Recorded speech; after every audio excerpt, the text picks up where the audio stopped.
Hey, ladies and gentlemen, boys and berries, this is Magic Brad here for the Magic Brad Show. And this is going to be kind of fun because I have one of my magician colleagues online. And we haven't met each other, haven't known each other for very long, even though we're in the same town, same magic circle and stuff. But it's always fun to meet people that are actually doing this gig for a living.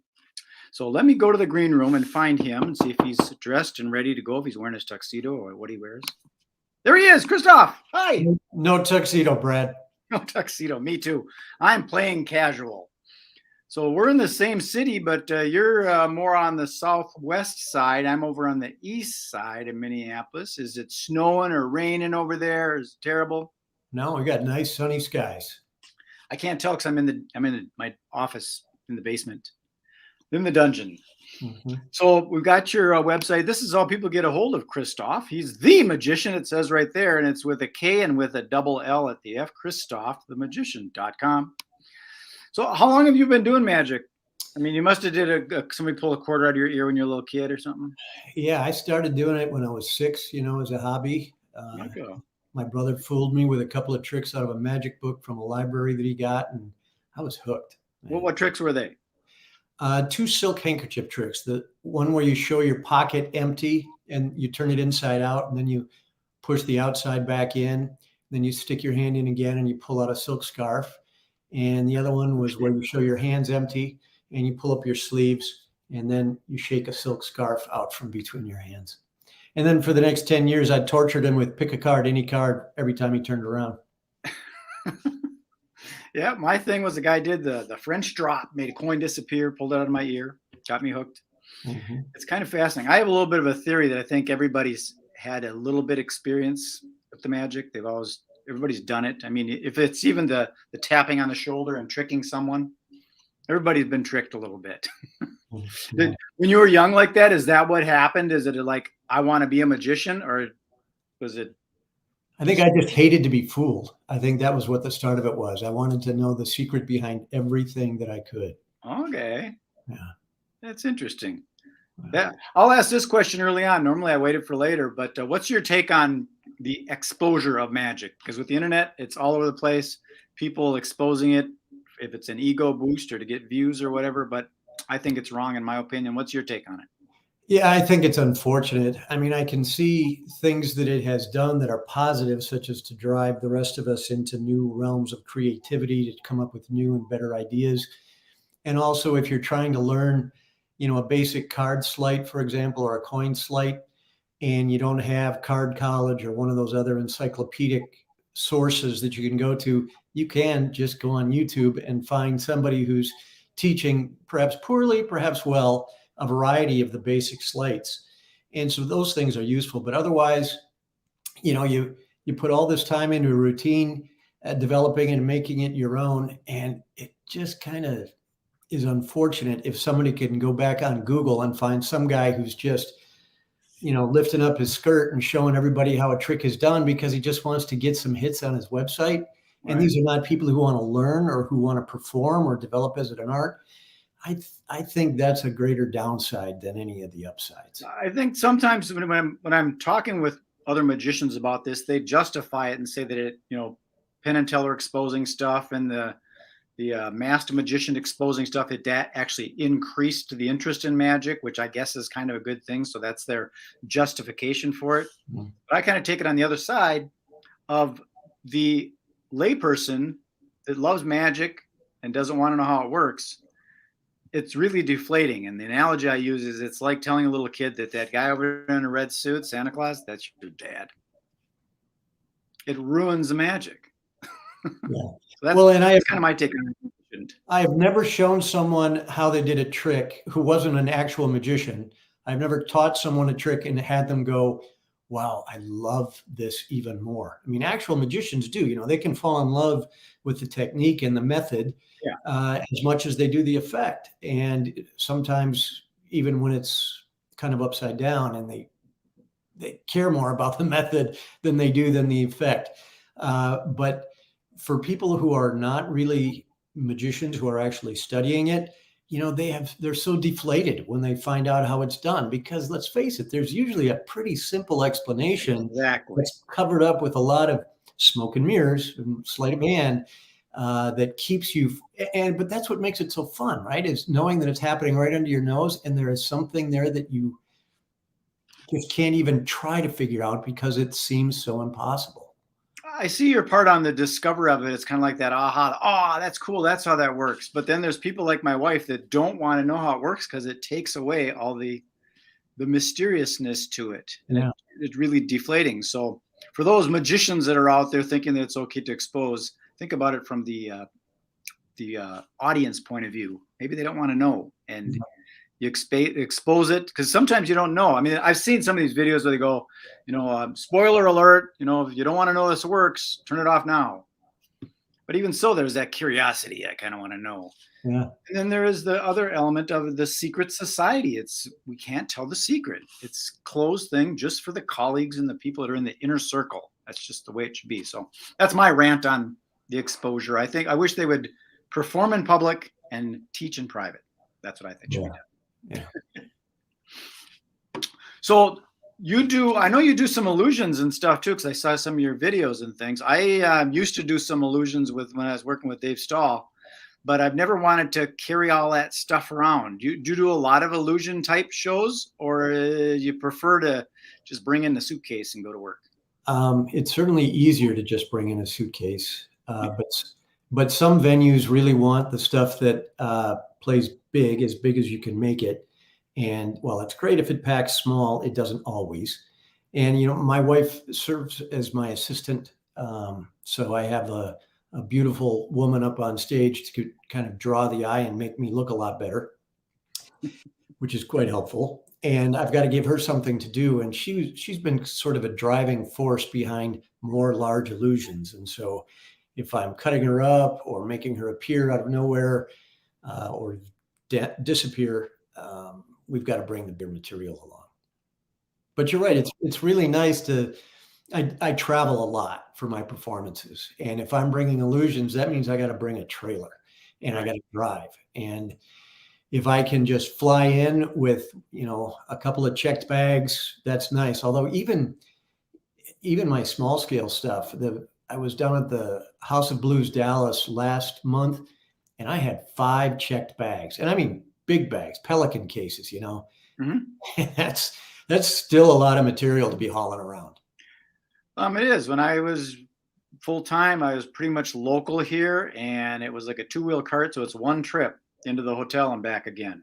If you got more than one case, that means you got to go up them stairs, up the elevator, a lot of chasing around. And in winter here with the snow and stuff, a lot of people don't realize there's a lot more work to being an entertainer than just sit on the stage for an hour. Well, yeah, and they also don't appreciate that when they find out what your fee is. I mean, you tell them you charge X dollars for a 45-minute gig, and they think, wow, he's getting that much money per minute. What they don't think about is all of the time that goes into getting it set up, tearing it down, the rehearsals, rewriting a script, because I custom fit all of my scripts to fit the particular gig. So if it's a corporate event, for example, I like to bring in information about any special guests of honor or corporate models and things like that. You got to work all that up for every show. There's a lot that goes into it beyond the 45 minutes or hour that you're on stage. Yeah, and for some of the other magicians that are wanting to get into this full time, they don't realize that there's other elements of show business that is the business element and a lot of the other work. It's not all the like sometimes when you're sick, that's too bad. You got a contract. You got to go to work. You don't get a sick day as a magician, right? Yeah. Yeah. And especially right now, so. Oh yeah.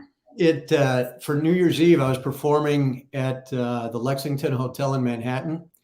And when I got to Manhattan, or when I got into New York, I had a terrible cold. And, do I have COVID? I didn't know.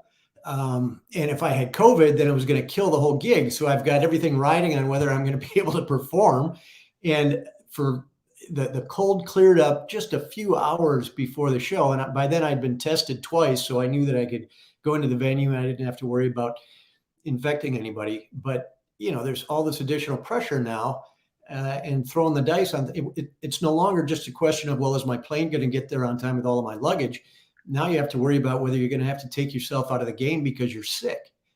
So there's a lot of risk involved too. Do you find that sometimes when the show must go on and you're a professional and you've done this before, that the adrenaline gets going, and when you're sick, it doesn't hurt anymore until you get off the stage? Then all of a sudden, yeah. oh my God, I'm tired. Yeah, adrenaline will cover up everything, and I always get a big load of it. I mean, I have never gone up on stage and felt like, oh, I'm just going to mail it in. You know, this is just another similar performance. Every time I get that pump, you know, it's really fun. It is. I like the audience interaction. What's your favorite like audience size? Because I know if you're playing big spaces where there's thousands of people, you're not as connected to the audience. But in a lounge, it's a little more intimate. Yeah, I love a large parlor size, you know, 50 people, something like that. That's really nice. I would say from 50 to 75, well, now 50 to 60 is kind of the sweet spot for what's fun. I still do close-up magic, you know, plenty of strolling gigs, but and that has its own allure. But if I'm going to do stand-up stuff, 50 people is kind of ideal. Okay. So how old are you? 60. 60. Are you looking to look at, is there something bigger coming along as you going? Are you on the down? Are you looking to do something? Give Oh no, a run for his money. this is I'm a retread. I mean, I had worked my way through college and law school doing magic in bars and restaurants, and then I practiced law for 30 years, or a little over 30 years, and retired from the practice. Well, I started dabbling back in it on a semi-pro basis around 2015, just because it was more fun, and then decided that I would retire completely from the practice of law in 2019. And so now this is all that I do. But, you know, the number of gigs that I do a year has just been ramping up steadily since about 2015. So in that sense, yeah, I'm still climbing, but I don't think I have any illusions about giving Blaine a run for his money. Yeah, but if you're getting more gigs, you know, when you got an abundance of them, you can pick and choose the ones you want to do in case you're going someplace sunny and warm in the winter. Yeah. How about cruises? You ever do cruise ships? I have not. I've never done a single. Yeah. I thought about it, but you know, I did a trade show. You know, doing trade show work. I'm assuming you've done some trade show work. I have. You're there, and you're basically in the hotel, and you're, you know, just because you're in some place in a nice city doesn't mean you get to go play, because you got to be on the show floor working. Mm-hmm. And I didn't like being stuck there for 5 days. So I don't know if I like cruise ships because you're stuck there. Yeah, you are. But from what I understand, and again, I haven't actually done it myself, but I've been on quite a few cruises, and the magician performers will usually only do like 2 shows a week. So they have plenty of downtime. If you're a fly-in, fly-out performer, I think they have plenty of time for shore excursions and things like that. But if you're traveling alone, yeah, it's maybe not so much fun. Yeah, well, that's kind of how I was. I was single and all by yourself on a boat. So I never did that. I pretty much stayed local for the most part, other than we vacationed in Jamaica. So I did some stuff in Jamaica so I could you know, write off some trips and things. I did a couple shows in Jamaica. But other than that, I liked it. You know, Minneapolis has got a lot of corporate here. That's what's great about doing corporate gigs. They do. Yeah. So I try and keep these kind of tight. We're up to about 15 minutes. I try and keep them like 15, 20. Is there anything else you want to share? And let me get the little website up here so that how people can get a hold of you. And because it's a whole new year now, you got to book up your calendar for other things. What else you want to share with us? Yeah, and we're in kind of a slump right now. I think the latest variant has put the kibosh on a lot of party planning, and I think you know, there's a seasonal slowdown after Christmas and New Year's, and so I expected things to drag, but this is going to be a slow stretch for the next 4 or 5 weeks. I think I do have a performance down at Gustavus Adolphus this weekend, but then things are pretty slow for a few weeks. But I am hoping that Omicron's going to peak and get into a valley, and people are going to start making plans again. And those of us who are out there in the field are going to have plenty of audiences coming our way. Are you doing any of the online stuff? I have, yeah. Okay. In fact, I've done it both out of Minneapolis, and the Dorsey law firm wanted me to do it for their North American offices while I was on a gig in New York a few weeks ago. So they had me perform out of their New York office in Midtown. And that was a lot of fun. Getting to use mostly their equipment and their setup space. It was kind of a breeze. I just had to stroll in with my case, and they had the lighting and everything else. So that worked slick. Okay.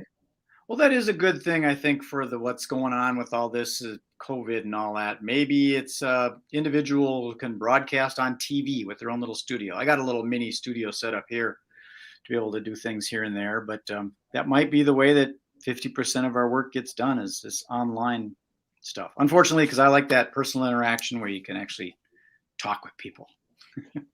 It is fun. I mean, you really like to be in the same room with them if you can. Now, I know a number of performers who are just killing it with the virtual shows, and they love it because they can do 3 gigs in a day all over the world, and they don't have to leave their family. So there are some out there who are really thriving in it, but I still prefer, having them actually take the card out of the deck. That's the same with me. And then you've got a show that you do at is that Illusion Theater, or was that Theater and Around?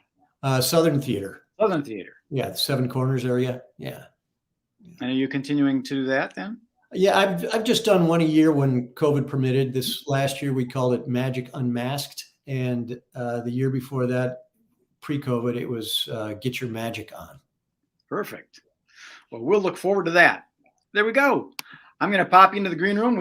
I'll stop back there and have a chat with you. Go ahead and have some of those free digital hors d'oeuvres I got back there. All right. Thanks, Brad. Talk to you later. Thank you.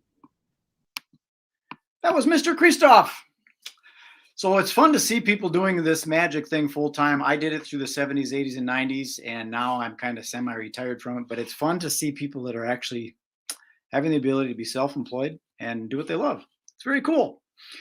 So that's all for now. I'm going to sign this one off. Peace, love, and happiness. This is Magic Brad signing off. Be good, be kind, be nice. That's my motto.